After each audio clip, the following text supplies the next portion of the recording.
Say hello to the new Dream Mirrors, because Memento might just be the worst deck that I have ever played.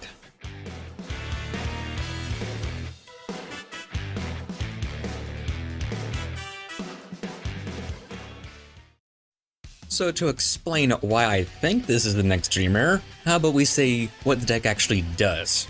That is a hand of Memento Goblin, Memento Land, Tatsunoto Shigo, Bone Party, and Fair Witch. And now the gimmick of Memento is its monsters focus on destroying themselves or other mementos you control to get beneficial effects. The catch in the way this is different from older destruction-based decks, such as Unchained for example, or Dino, is that the mementos don't do anything when they're destroyed. Now, Memento Land does let you sort of profit off it, but for the most part they destroy themselves or other mementos to do an effect, but the card you just destroyed doesn't do anything. It's not great. And the deck does have a main boss monster that we will get into later. Now, first to start off with, we're going to try and set up that boss monster. The first step is to activate the field spell, Never Skull Temple, which has a couple good effects. As an Armades effect, when a monster you control should battle a card effect, you can special summon a memento from your hand to grave at low level, and during an phase you can recycle a memento spell trap in your grave. So start off with by just normal summoning Fair Witch, and this is the straightest for the deck.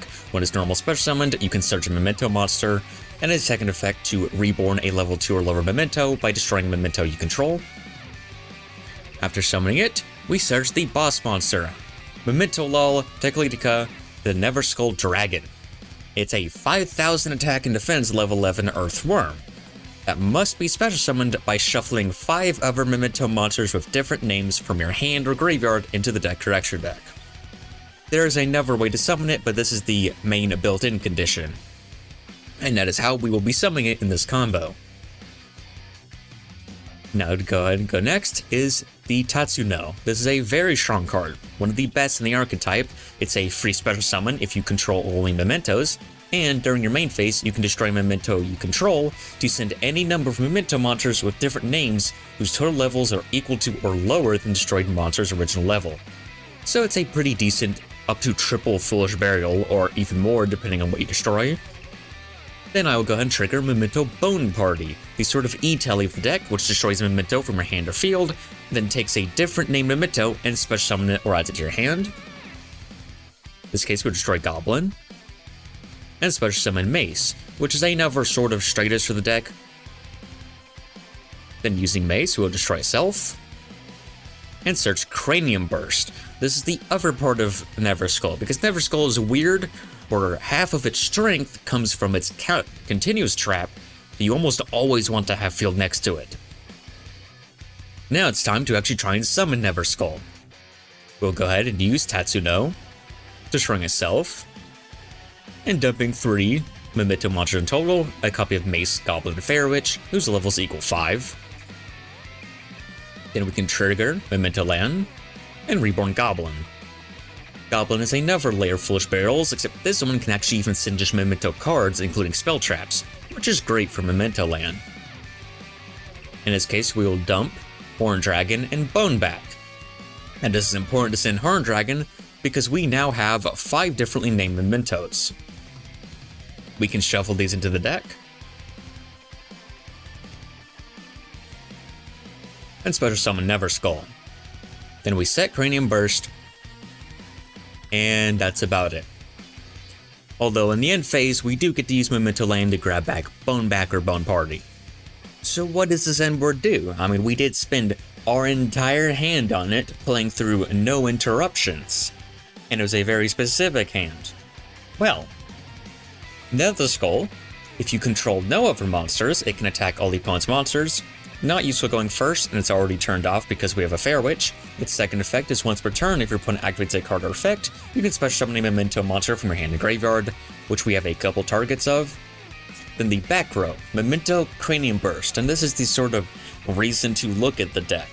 Its first effect has a bizarre attack routing ability, doesn't matter, but the second effect is interesting, because when your opponent activates a monster effect on the field, you can target a Never Skull Dragon you control, it loses 1000 attack and defense, and if it does, negate that effect. So this sort of makes it like a 5 Mature Appaloosa. until you realize that only works on monster effects activated on the field. Graveyard effects and hand effects are not affected by Cranium Burst. But it is still monster effects, which is neat. But that's kind of all the end board does. We have a little bit of floating because the opponent destroys Fair Witch, we can trigger Memento Land, and if we recycle Bone Back Memento Land, we can theoretically summon another Never Skull if we're running another one. And Bone Back has an interesting second effect, where if your opponent moves a Memento out of your graveyard, you can summon a bunch of Mementos from your deck with different names, an effect which will never trigger. But that's kind of the issue, that's all this deck does is this. You need 5 cards in hand to put up 5 bad monster negates, because mind you, its monster negation is not destruction, so your opponent can probably just burst through it, and it's constantly debuffing Nether Scroll until its stats are low. And there's almost no comeback ability. Memento Land recycles some spells, and Reborn's a little bit destroyed, and Bone Back does some things, but you're really, if your board's broken, it's over, and it's easy to break it because Nether Skull has no protection. And the weakness of the end board is not the only problem. The problem with the deck is how bad it is at actually getting Nether Skull and it continues to trap out, like with this hand.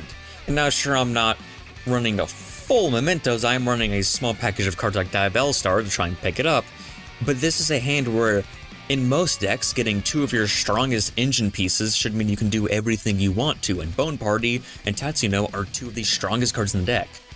But as you'll see, this combo doesn't do much, because annoyingly, Bone Party forces you to destroy a Memento monster, not any in your hand. Then we can special summon Fair Witch. And then as far as searching a Fair Witch, we can grab Mace, it's the only one we can really use right now. Then we can go ahead and normal summon Mace, destroy itself, search a Bone Back, and that's about it for the Mementos. The rest of this is Diabell Star. And that's really the problem. The deck just needs so many of them in hand to do anything. And while getting Bone Back to summon Nether Skull is nice, once again, Nether Skull doesn't do anything on its own. And there were other routes I could take. I could have maybe searched a Tatsuno to Foolish Burial, but the problem is none of the Mementos do anything in the graveyard, so I would be doing that for no reason. There just isn't much to do. You do really need like 5 different Memento cards in your hand to actually get anywhere.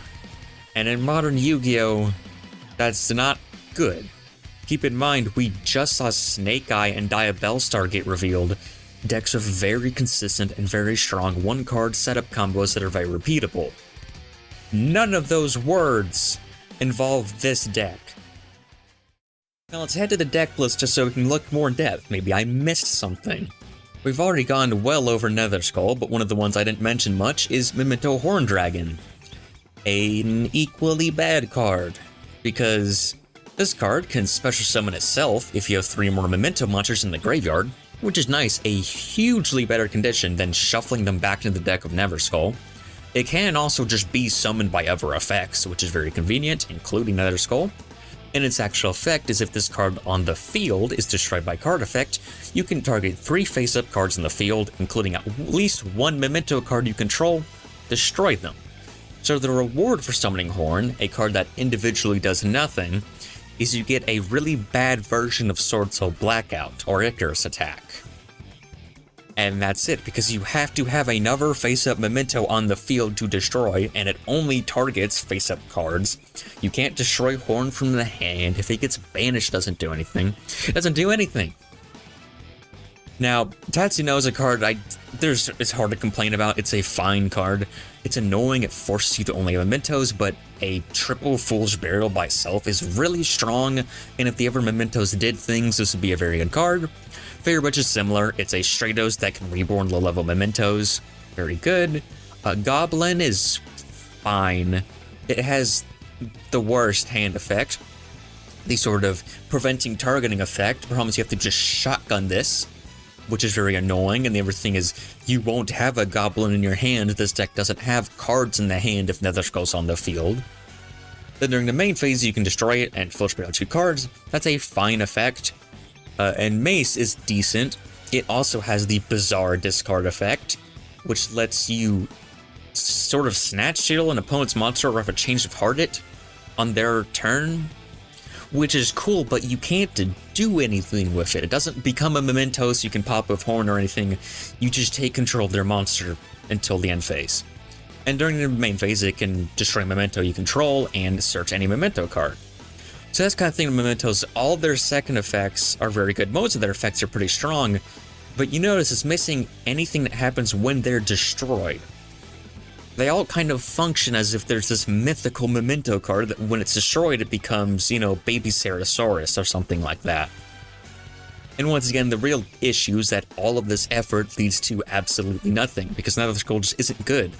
Even its Reborn effect is frustrating because cards like Mace and Goblin have at least interesting hand effects, but you can't use them because Nether Skull reborns them, it doesn't put them back in the hand. And Fair Witch triggers on summon, but it just searches, and Tatsuno doesn't do anything to opponent's turn, so basically Horn and Fair Witch are the only, like, good summons off of Nether Skull. Then the field spell is fine, but it's a little undertuned. It specifically can only summon from hand or grave. Its during end phase effect is very slow and only on your turn. Diramati's effect is funny, but it also reveals an issue to the deck. It has no way to deal with back row. Nothing. Memento Land stops battle traps, but that's all it does.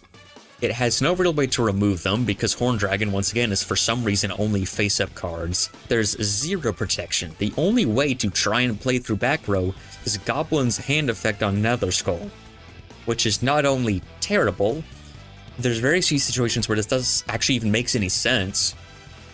And so, the deck already has a very bad matchup against decks like Labyrinth, very good decks. It's not strong enough to win anyways. As for its other spell traps, Boneback reads as a very strong card, because if a face-it memento you control leaves the field, you just get the boss monster for free, which is great, but it's just reactive, especially if your opponent knows you have Boneback. They can just wait until they have a response. And the other issue is that once again, Nether Skull doesn't do anything without Cranium Burst. And then it's a second effect, which is insane. If your opponent moves a memento monster out of your grave or discard in the grave, you can banish it, especially summon as many memento monsters with different names possible from your hand in your deck. This is like a +5. But triggering this not only requires your opponent to be the stupidest player ever, because it's a very obvious card in the grave, it's not like a hand trap effect. It so specifically has to be like DD Crow, because Boneback has to remain in the graveyard. Even if your opponent uses like Ruddy Rose, it doesn't work. You're never triggering this second effect. And sure, if, you know, say Nether Skull could do the Dark World fusion monster gimmick of forcing your opponent to remove stuff from your grave, it'd be good, but it's not good. And Bone Party's a card I have no complaints for. It's, you know, a decent E-Telly kind of clone. It destroys mementos, and it gives memento monsters piercing, which is nice. It'd be better if the memento stat lines weren't across the board bad, except for these two, but it's fine. And Cranium Burst is a really strong card. Its negation effect is annoying because it's maybe the lowest power a monster negate can be, because it doesn't destroy, and it's only on field. But it's fine. The problem is the deck just does not do anything, and there was a card I chose not to include, and that's Fracture Dance. And that's because I don't feel like this card's impactful enough. Sure, it definitely means you're less reliant on Nether Skull, but Fracture Dance control is not winning duels nowadays. It just lets you destroy a card on the field, and if you control Nether Skull, you can destroy another one, which is fine. And like, yeah, this is a way to deal with back row, but it's a trap card with no way to trigger itself from the hand, and it has a battle phase effect, which is neat. Getting reprinted in the set is also Supply Squad, and they very clearly want you to run Supply Squad with the deck. The problem is that's really bad. This card is not very good. It pretty much immediately got power capped when it came out, and that was almost 10 years ago. This card is not going to hold up nowadays. And sure, it kind of replenishes resources, but this deck, not only does it have problems with hand resources, it has problem of swarming.